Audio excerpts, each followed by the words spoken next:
Hello guys, अद्विकची बघा सकाळी सकाळी कशी मस्ती चालू होती त्याच्या पप्पासोबत.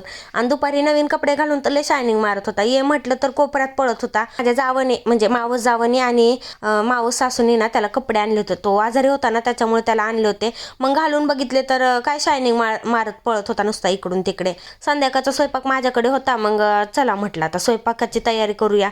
मग काय कुकरमध्ये राजमा शिजायला घातला आणि एकीकडे लगेच भांडी घासून घेतली.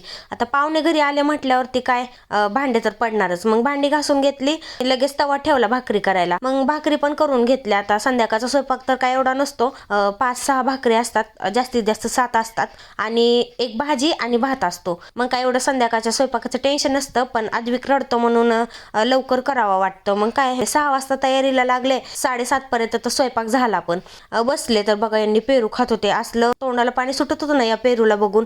कोपऱ्यात जाऊन एकटेच खात बसले होते आणि अद्विक झोपेतनं उठला म्हणून रडत बसला होता.